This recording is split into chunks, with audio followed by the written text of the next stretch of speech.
Weekend sudah tiba, waktunya bersih-bersih. Kamu berjalan keluar, mengambil kemoceng dan sapu untuk menyingkirkan sarang laba-laba di jendela. Semuanya akan dibasmi habis sekarang. Waktu lagi asik-asiknya membersihkan sarang laba-laba, tiba-tiba kamu melihat semacam lumpur berbentuk aneh yang menempel di bawah atap dan beranda. Apa ini? Kamu tiba-tiba teringat, itu pasti sarang tawon. Kamu mungkin berpikir ada sekumpulan tawon dengan banyak sarang di sana.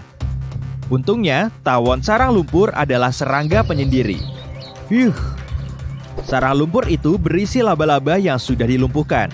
Kadang, bahkan bisa sampai 500 laba-laba yang terperangkap di dalam sarang ini, menunggu tawon muda menetas. Kalau ada lubang di sarangnya, berarti sarang itu tidak aktif atau sudah tua. Karena tawon ini membuat lubang saat mereka meninggalkan sarang. Kalau kamu mau membersihkannya, sebaiknya tunggu malam hari ya, saat tawon-tawon itu tidak begitu aktif. Meski sifat mereka tenang, tapi kalau merasa terancam, mereka tak akan ragu untuk menyengat. Mirip seperti beberapa jenis hewan yang digabungkan menjadi satu serangga, anjing tanah, atau yang mungkin lebih dikenal sebagai orong-orong, adalah salah satu serangga yang terlihat menyeramkan. Dengan cakar yang seperti tikus tanah, berbadan jangkrik, dan kepala seperti udang, makhluk ini seperti platipusnya dunia serangga. Mereka tidak berbisa dan hanya akan menggigit jika kamu memerangkapnya di dalam genggaman tanganmu.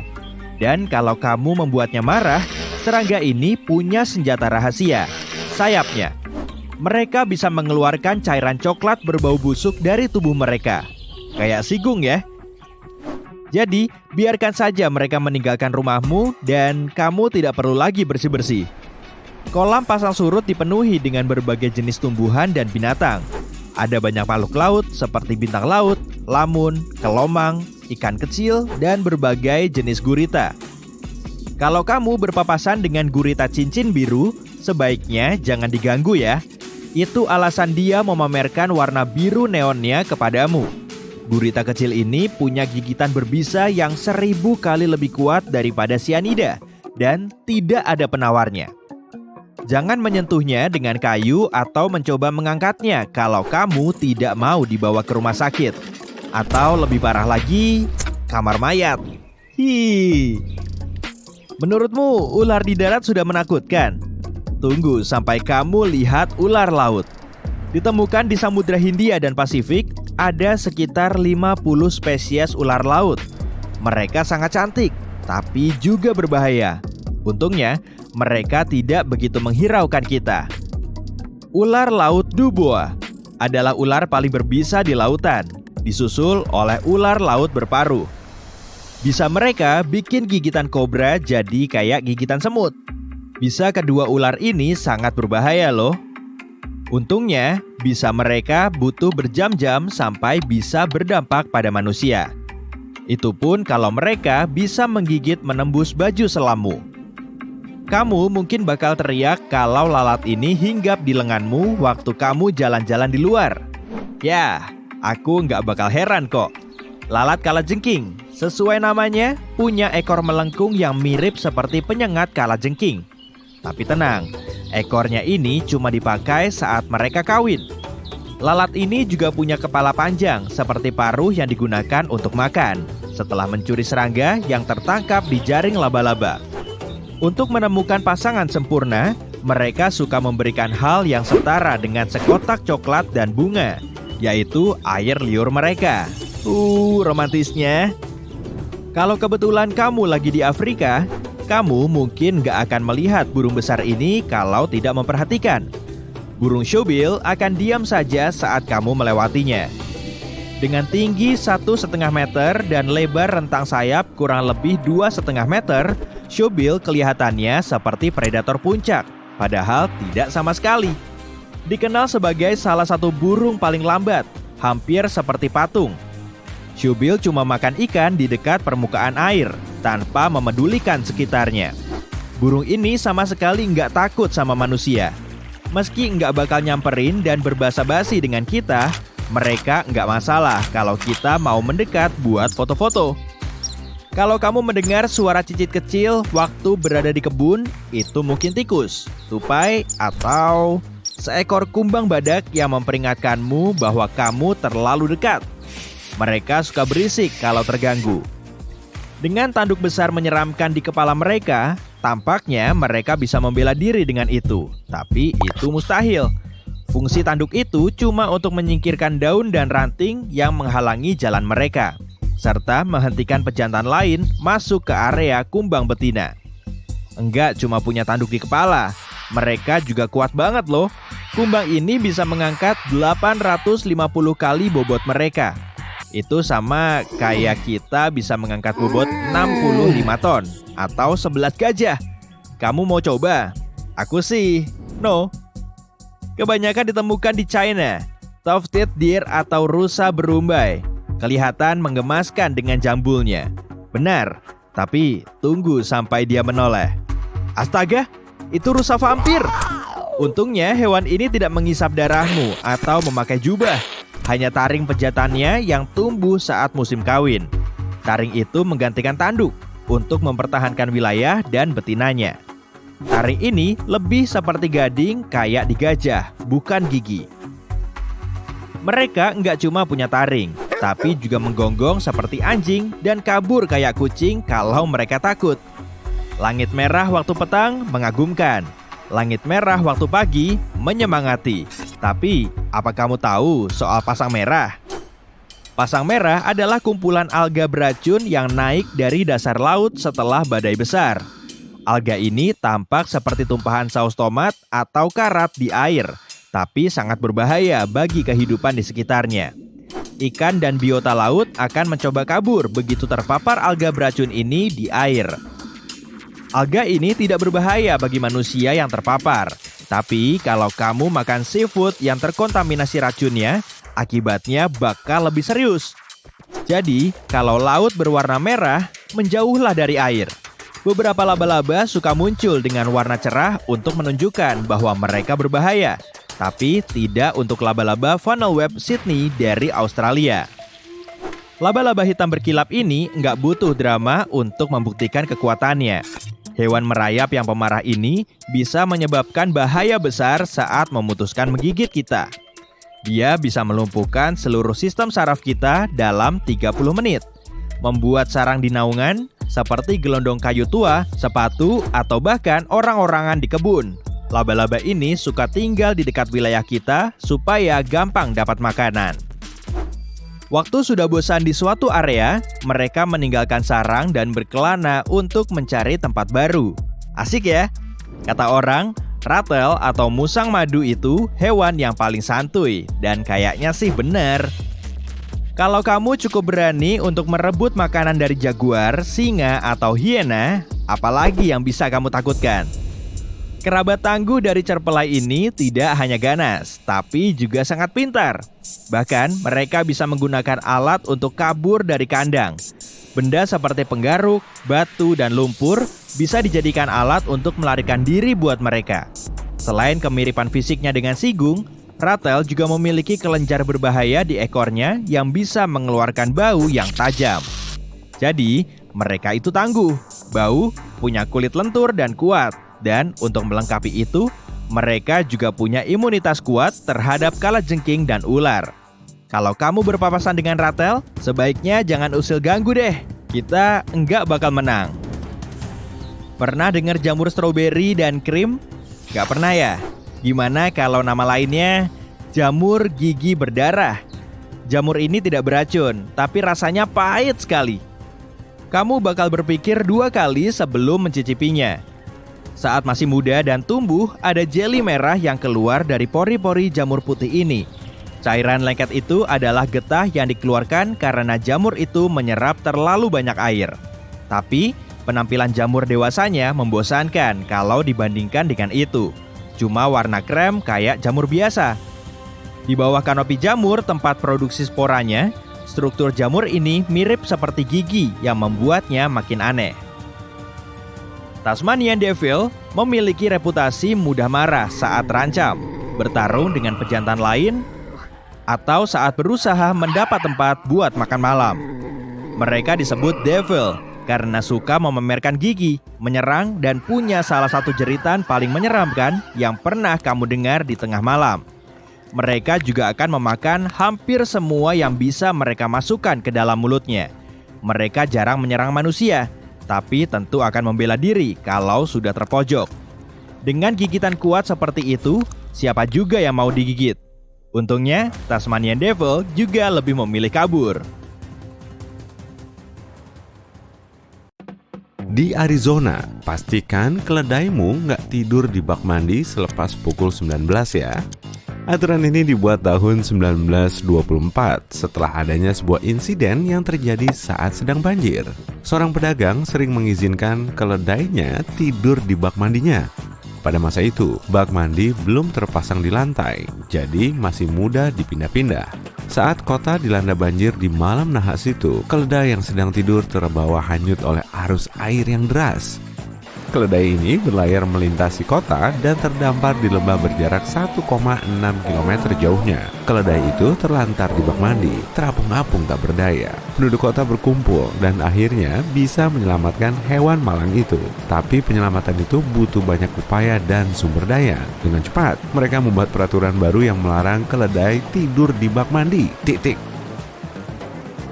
Di Samoa, kalau seorang suami lupa hari ulang tahun istrinya, dia bisa dilaporkan kepada pihak berwenang oleh pasangannya loh.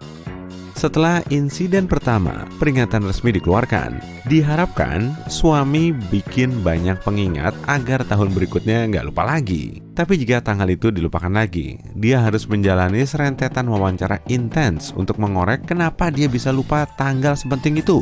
Tergantung pembelaan atas sifat pelupanya itu, dia bahkan bisa menghadapi konsekuensi serius. Tunggu aja sampai dia tiba di rumah. Kembali ke Arizona. Di sini, kamu butuh izin khusus jika ingin membuang sebatang kaktus saguaro dari lahanmu. Membuang kaktus ini tanpa izin bisa bikin kamu mendekam di balik jeruji selama 3 tahun loh. Kaktus ini bisa hidup sampai 200 tahun. Dan kenapa upaya pelestariannya begitu ketat? Karena pohon ini cuma bisa menghasilkan biji setelah berumur 35 tahun. Kamu ada di suatu pantai indah di sepanjang kota pesisir Eraclea, Italia.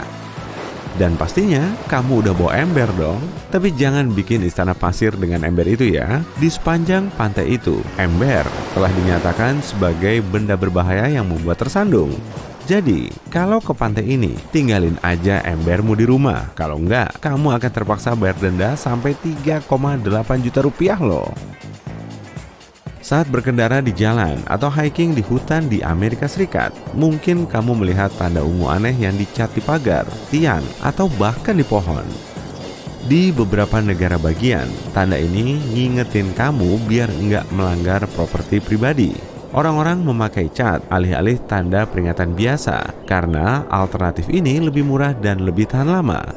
Ini telah diterapkan di 15 negara bagian di waktu yang berbeda selama dekade terakhir. Dan dimungkinkan terus menyebar pemakaiannya ke negara bagian lain. Jadi, pastikan kamu jeli melihat penanda-penanda ini ya. Suatu hari, otoritas di Singapura sadar bahwa setara 2,3 miliar rupiah lebih telah dihabiskan untuk membersihkan sisa permen karet.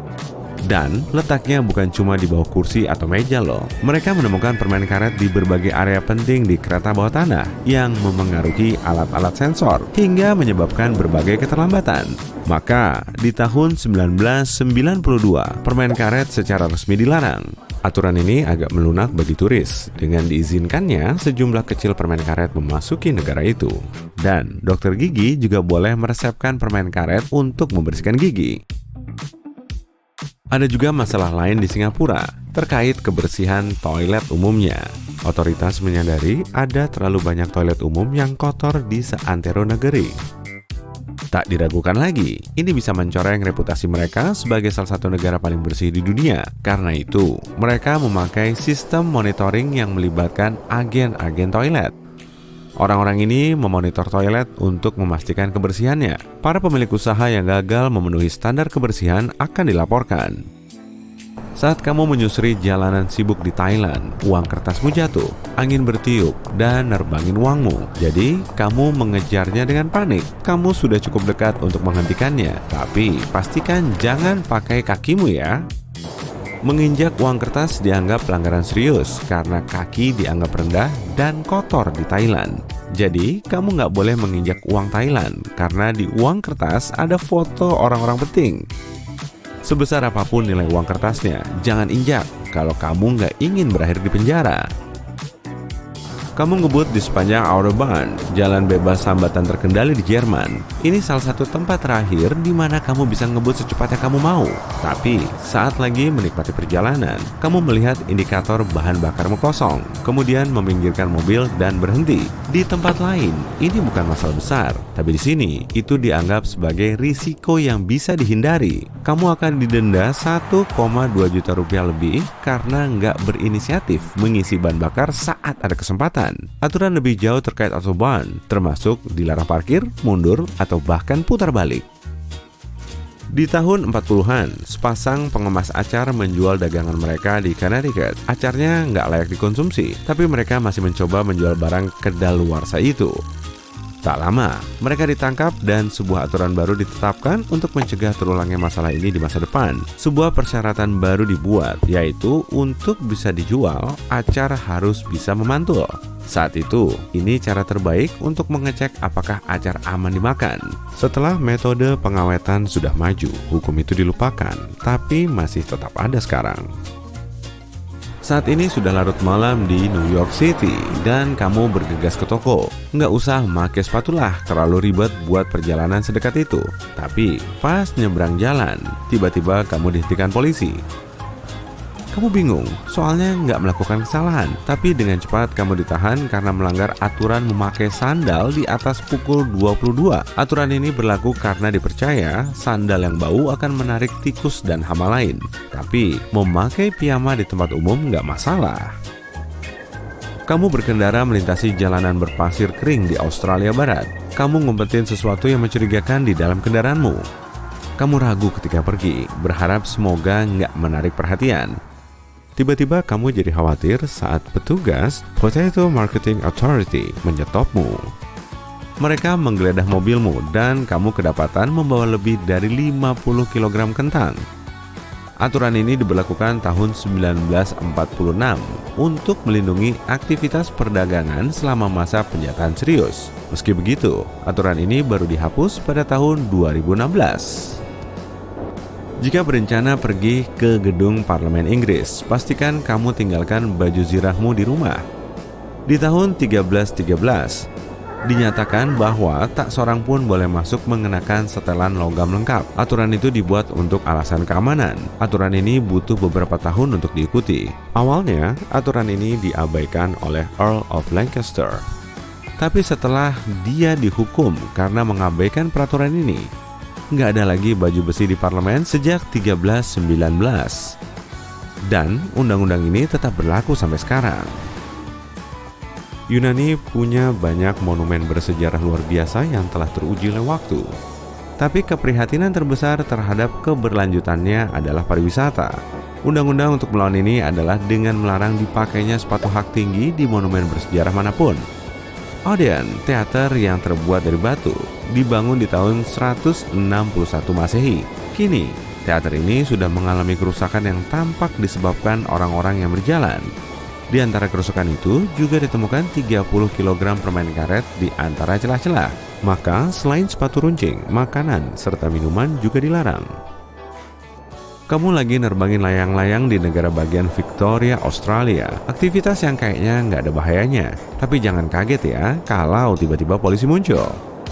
Di tahun 1966, dibuat undang-undang yang menyatakan kalau kamu nerbangin layang-layang dan mengganggu orang-orang di dekatmu, maka kamu bisa didenda. Dan percayalah, jumlahnya lumayan besar. Tapi mengingat luas Australia, pasti gampang banget nyari tempat buat main layang-layang tanpa ada orang di sekitar. Di Oklahoma, menjaga kesejahteraan anjing begitu dihargai, hingga ngeledek anjing dengan ekspresi wajah aneh saja dianggap ilegal. Kamu bisa didenda karena melakukan ini, dan mungkin akan menghadapi ancaman hukuman serius. Meskipun aneh, sebaiknya ini dijadikan aturan universal. Kecuali kalau anjing itu balas ngeledek dengan bikin ekspresi aneh.